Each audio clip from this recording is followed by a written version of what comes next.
అండి. After delivery mother మైండ్లో ఇంకా డార్క్నెస్ ఉంటుందని మీకు తెలుసా? తనిచ్చే స్మైల్ వెనకాల టీయర్స్ ఉన్నాయని మీరు గమనించారా? దీన్నే పోస్ట్ పార్టం డెలివరీ అని అంటారా? దీని గురించి మనము పూర్తిగా తెలుసుకుందాం. వీడియోని ఎక్కడ స్కిప్ చేయకుండా ఎండ్ వరకు వీలైతే మీ హస్బెండ్స్తో కలిసి ఈ వీడియోని చూసేకి ట్రై చేయండి. డెలివరీ తర్వాత అమ్మాయిల లైఫ్ మొత్తం చేంజ్ అయిపోతుందండి. బేబీ పుట్టిన హ్యాపీనెస్సే కాదు, దాంతోపాటు బాడీలో వచ్చే చేంజెస్, హార్మోనల్ ఇన్బ్యాలెన్స్, సరిగ్గా నిద్ర లేకపోవడము, ఫిజికల్ పెయిన్స్, దాంతోపాటు బాధ్యతలు అనేవి పెరిగిపోవడం, ఇవన్నీ కలిసి ఒకేసారి మైండ్లో పడిపోవడం వల్ల చాలామంది అమ్మాయిలకు డెలివరీ తర్వాత సడన్గా ఏడుపు వచ్చేయడం, లేకపోతే బాధ రావడం, భయం వేయడం, యాంగ్జైటీగా ఫీల్ అవ్వడం, ఇవన్నీ జరుగుతుంది. ఇది నార్మల్ కాదండి. దీన్నే పోస్ట్ పార్టం డిప్రెషన్ అని అంటారు. మన దురదృష్టవశాత్తు ఇది మన సొసైటీలో చాలామందికి అయితే తెలియదండి. చాలామంది అమ్మాయిలు ఏమనుకుంటారంటే, నాకు బేబీ పుట్టింది కదా, నేను హ్యాపీగా ఉండాలి అని చెప్పి ఫీల్ అవుతూ ఉంటారు. ఇలా ఫీల్ అవ్వడం తప్పండి. ఎందుకంటే డిప్రెషన్ రావడం మీ తప్పు కాదు. మన బాడీలో సడన్గా హార్మోన్స్ అనేవి చేంజ్ అవ్వడం వల్ల, దాంతోపాటు బాడీ రికవరీ అవ్వడానికి టైం తీసుకోవడం వల్ల మన బ్రెయిన్ కూడా అడ్జస్ట్ అవ్వడానికి స్ట్రగుల్ అవుతూ ఉంటుందండి.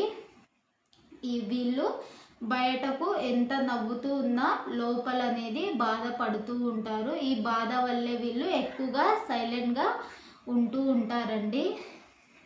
డిప్రెషన్ వల్ల వీళ్ళు బేబీని లవ్ చేయటం లేదని చాలామంది అనుకుంటూ ఉంటారు. ఇది తప్పండి. వీళ్ళకి బేబీ మీద ప్రేమ ఉంటుంది, ప్రేమతో పాటు భయం కూడా ఉంటుందండి. ఎందుకంటే నేను బేబీని బాగా చూసుకోగలనా, బేబీకి నేను మంచి మదరేనా, ఈ ఆలోచనలన్నీ నాకు వచ్చేది నార్మలేనా అని చెప్పి వీళ్ళకి డౌట్స్ అనేవి రోజు రోజుకు పెరిగిపోతూ ఉంటాయి. దీంతో వీళ్ళకి రాత్రిళ్ళు నిద్ర ఉండదు. దాంతోపాటు సడన్గా వీళ్ళకి కోపం వచ్చేస్తుంది, ఏడుపు కూడా వచ్చేస్తుంది. దాంతోపాటు కొంతమందికి అయితే లైఫ్ మీద ఇంట్రెస్ట్ కూడా వెళ్ళిపోవడం జరుగుతుందండి. ఇలాంటి టైంలో మనము వీళ్ళని జడ్జిమెంట్ చేయడం తప్పండి. ఎందుకంటే వీళ్ళు స్ట్రాంగ్ ఉన్నారు కదా, నువ్వు ఒకటే నా డెలివరీ అయ్యింది, నువ్వు ఒకటే నా కనింది, వాళ్ళు చూడు ఎంత బాగున్నారు అని చెప్పి చాలామంది ఇలాంటి వాళ్ళని జడ్జి చేస్తూ ఉంటారు. జడ్జ్ చేయడం తప్పు. జడ్జ్ చేయడం ఆపేసి ఆమెని అర్థం చేసుకోవడానికి ట్రై చేయండి. అర్థం చేసుకోండి, సపోర్ట్ ఇవ్వండి. ఎందుకంటే డిప్రెషన్ రావడం ఆమె తప్పు కాదు కదా. ఇది అందరూ డెలివరీ అయిన ప్రతి ఒక్క అమ్మాయిలో ఈ డిప్రెషన్ అనేది కామన్ అండి. డిప్రెషన్ అనేది ఒక మెంటల్ హెల్త్ కండిషన్ అండి. ఇప్పుడు మనకి ఫీవర్ వస్తే ఎలాగైతే మనం డాక్టర్ని కన్సల్ట్ అయ్యి ట్రీట్మెంట్ తీసుకుంటామో, అలాగే మనము డిప్రెషన్కి కూడా డాక్టర్ని కన్సల్ట్ అయ్యి ట్రీట్మెంట్ తీసుకోవడం, దాంతోపాటు ఫ్యామిలీ సపోర్ట్ తీసుకోవడం, అవసరమైతే మెడిసిన్ కూడా వాడొచ్చండి.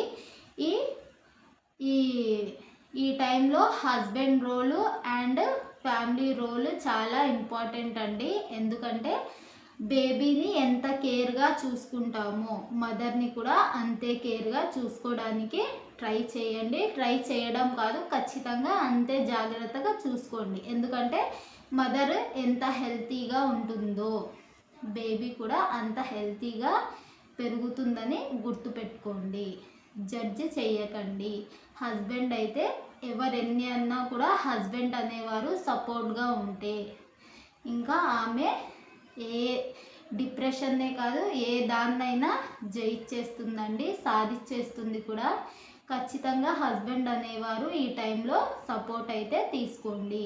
ఈ డెలివరీ అయ్యాక వచ్చే డిప్రెషన్ అనేది మనము కరెక్ట్ మెడిసిన్ తీసుకొని, కరెక్ట్ ట్రీట్మెంట్ తీసుకొని, కరెక్ట్గా అన్నీ యూస్ చేసి కరెక్ట్ కేర్ తీసుకుంటే మనము దీన్ని పూర్తిగా తగ్గించేయచ్చండి.